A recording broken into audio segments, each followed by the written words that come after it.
Even trying to identify the dead is proving difficult. Search and rescue teams are looking out for any forms of identity as they sift through the debris of war. Iraq will not just have to rebuild their city, but mend broken lives too.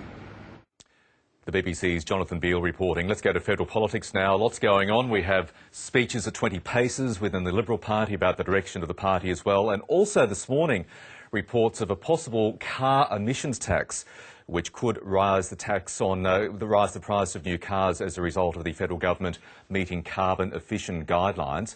The Energy Minister, Josh Frydenberg, joins me in the studio now. Minister, good morning. Good morning. Will there be new emission standards on new cars which could force up the price of them? This is a complete beat-up. There is as much chance of a carbon tax on cars as Elvis making a comeback. The only thing that the government is interested in is how do we reduce the fuel costs for families on their vehicles. There's been consultation going back as far as October 2015 on fuel efficiency standards, and the government has made no decisions on the policy to go forward in this particular area. Well, you call it a carbon tax. People might see it as another way of imposing those efficiency standards. Firstly, do you agree with the principle that efficiency standards need to be increased in new cars to help prevent greenhouse gas emissions? Well, Australia doesn't have any efficiency standards for its light passenger vehicle fleet. Do we need to have standards? Well, this is one of the issues that has been discussed with industry and has been going on for some time. There was a paper that went out late last year with a number of different options, including options that would see a substantial reduction in the fuel costs of more than $500 a year for families. Now, in the United States, in the UK, Canada, the EU, they all have fuel efficiency standards for their vehicles. In fact, 80% of the world's light passenger vehicle fleet has these standards. The government is interested to hear from industry. People are getting ahead of themselves here, saying that the government has made a final policy decision we haven't. The car industry says imposing those new standards will increase the cost of new cars. Well, look, that has happened overseas as well. Well, these are views that the government is very interested in hearing from the industry and we understand the absolute critical importance of driving down the fuel costs for families, and that's our priority. Okay, let's move to this very important meeting of energy ministers, state and territory leaders on Friday, talking about where to take the energy market. The new head of the Australian energy market operator, Audrey Zilberman, yesterday made this very strong speech, really a frustrated speech, saying it's time for the federal, state and territory governments to come together to fix the energy market. Is there any prospect of that happening anytime soon?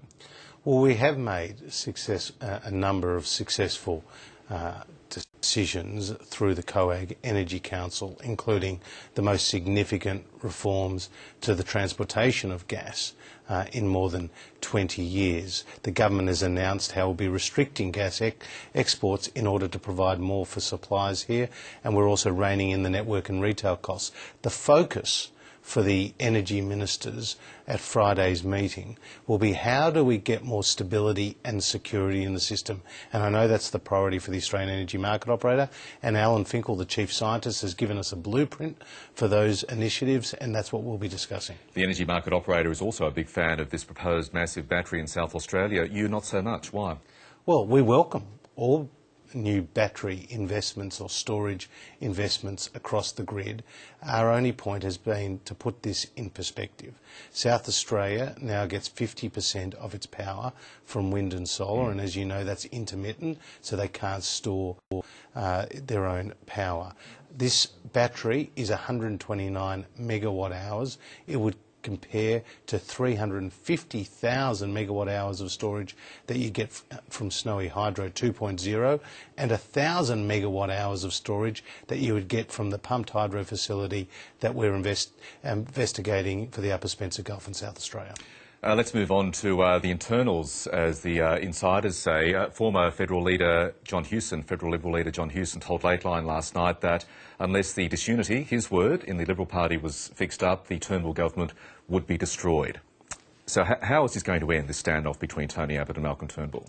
Well, the priority for Malcolm Turnbull, for Tony Abbott, for indeed the Cabinet and the whole party room is to ensure that we continue good government for the Australian people, delivering on the issues that matter to them most: education, health, a balanced budget, strong borders, national security, infrastructure spending. That's what Malcolm Turnbull is delivering. We don't want to see Bill Shorten in the lodge, and that is why we've got to keep our comments into the party room and ensure that we maintain that positive forward policy agenda. Yeah, but also you make that point, but then again we saw the Prime Minister making this speech widely seen as a shot at Tony Abbott, declaring the Liberal Party was never meant to be a Conservative party. You came out strongly against Tony Abbott late last week, saying that his comments weren't helpful. This is going to go on and on. Jeff Kennett, the former Liberal Premier of Victoria, said yesterday, and I'm quoting him directly, these two men, Tony Abbott and Malcolm Turnbull, need to sit down and smoke a bloody pipe and work out their differences. He wants Tony Abbott brought back into Cabinet. Is that a realistic option? Look, those decisions are matters for the Prime Minister, Malcolm Turnbull. But as for his speech yesterday, when you read it in its entirety, it wasn't about putting a shot across anyone's bow. It was an important speech, particularly about national security and the challenges we face. But, Michael, what it was also about was explaining how the Liberal Party, since its inception in 1944, under the leadership of Robert Menzies, has brought together those two traditions of Edmund Burke, which can be deemed conservative, and John Stuart Mill, which is the small L liberal tradition. We're a broad church, to use John Howard's terms. We've always straddled those two traditions, and we've had great success in doing so over the decades since 1944. And just finally, very quickly, the avowed Republican Prime Minister Malcolm Turnbull met the Queen overnight. Do you support Australia becoming a republic?